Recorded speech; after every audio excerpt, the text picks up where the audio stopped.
Social మీడియాలో విచ్చలవిడిగా విషం చిమ్మి నోటికొచ్చినట్టు మాట్లాడుతూ విర్రవీగిన వైసీపీ సైకోలకు పోలీసులు కళ్లం వేస్తున్నారు. కారు కూతలు కుస్తోన్న వైసీపీ మూకలపై కూటమి కార్యకర్తలు పలుచోట్ల ఫిర్యాదులు చేస్తున్నారు. ఇప్పటికే ఈ కేసులో కొందరిని అరెస్ట్ చేసిన పోలీసులు మిగతా వారిపై ఫోకస్ పెట్టారు.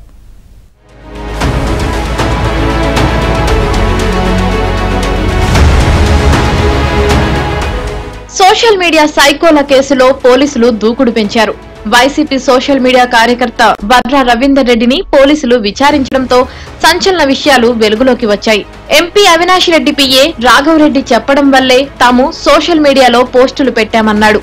అవినాష్ రెడ్డి పిఏ రాఘవరెడ్డి కోసం పోలీసులు గాలింపు చర్యలు చేపట్టారు. దీంతో ఎంపీ అవినాష్ రెడ్డి చుట్టూ ఉచ్చు బిగుస్తోంది. పిఏ రాఘవరెడ్డిని పోలీసులు అరెస్టు చేసిన అనంతరం విచారణ చేసి ఎంపీ అవినాష్ రెడ్డి పైన కేసు నమోదు చేసే అవకాశమున్నట్లు చర్చ నడుస్తోంది. తాజాగా నటి శ్రీరెడ్డిపై గుడివాడ పోలీసులు మరో కేసు నమోదు చేశారు. చంద్రబాబు, పవన్, అనితపై సోషల్ మీడియాలో అసభ్యకర పోస్టులు పెట్టారంటూ టీడీపీ సోషల్ మీడియా ప్రతినిధులు గుడివాడ పోలీసులకు ఫిర్యాదు చేశారు. దళిత మహిళా మంత్రి అయిన అనితపై అసభ్యకరంగా మాట్లాడినందుకు ఎస్సీ ఎస్టీ కేసు నమోదు చేయాలని ఫిర్యాదులో పేర్కొన్నారు. దీంతో గుడివాడ పోలీసులు నటి శ్రీరెడ్డిపై పలు సెక్షన్ల కింద కేసు నమోదు చేశారు. మహిళ అయ్యుండి సాటి మహిళని అనకూడని మాటలు ఎవ్వరూ కూడా మగవాళ్ళు కూడా ఆ మాటలు వింటే చెవులు మూసుకునేంత దారుణంగా మాట్లాడడం జరిగింది. ఎవరు చూసినా సరే చిచ్చి అనుకునే అంత దారుణమైన మాటలు మాట్లాడిన ఈ శ్రీరెడ్డి మీద గట్టి యాక్షన్ తీసుకోవాలని కోరుకుంటున్నామండి. మరోవైపు శ్రీరెడ్డిపై విశాఖ దక్షిణ నియోజకవర్గ తెలుగు మహిళలు 2 టౌన్ పోలీస్ స్టేషన్ లో ఫిర్యాదు చేశారు. దీంతో ఆమెపై పోలీసులు ఎఫ్ఐఆర్ నమోదు చేశారు. సోషల్ మీడియా వేదికగా చంద్రబాబు, లోకేష్, పవన్ పై రెచ్చిపోయారని తెలుగు మహిళలు మండిపడ్డారు. శ్రీరెడ్డిపై చర్యలు తీసుకోవాలని వారు పోలీస్ స్టేషన్ ఎదుట ఆందోళన చేశారు.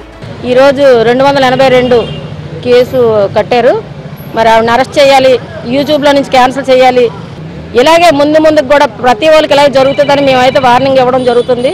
ఆవిడ అరెస్ట్ అవ్వాలి, స్టేషన్కి రావాలి, తర్వాత ఆవిడ యూట్యూబ్ లో నుంచి క్యాన్సిల్ చేయాలి. మా నాయకులకి అందరికీ క్షమాపణ చెప్పాలి, మా మహిళలకు కూడా క్షమాపణ చెప్పాలి. అటు వైసీపీ నాయకుడు, సినీ నటుడు పోసాని కృష్ణమురళిని అరెస్టు చేయాలంటూ చీరాల 1 టౌన్ పోలీస్ స్టేషన్ లో టీడీపీ నేతలు ఫిర్యాదు చేశారు. జగన్ రెడ్డి పాలనలో చంద్రబాబు, పవన్ ను దుర్భాషలాడిన పోసానిపై చట్టపరమైన చర్యలు తీసుకోవాలని డిమాండ్ చేశారు.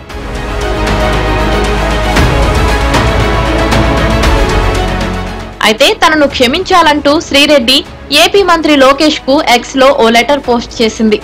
తమ కుటుంబానికి విజయవాడతోనే ఎక్కువ అనుబంధం ఉందన్నారు. తమ కుటుంబ సభ్యులంతా టీడీపీకే ఓటు వేశారని, ఇప్పటి వరకు తాను చేసిన తప్పుకు తన కుటుంబం ఎంతో ఆవేదన పడుతుందని శ్రీరెడ్డి తెలిపింది. ఇప్పటికే తనతో క్షమాపణలు చెప్పించి వీడియో పోస్టు చేయించింది కూడా తమ కుటుంబమేనని వెల్లడించింది. భవిష్యత్తులో అసభ్యంగా మాట్లాడనన్న శ్రీరెడ్డి తన తప్పు ఇప్పుడు తెలుసుకున్నానంటూ ఒప్పుకుంది.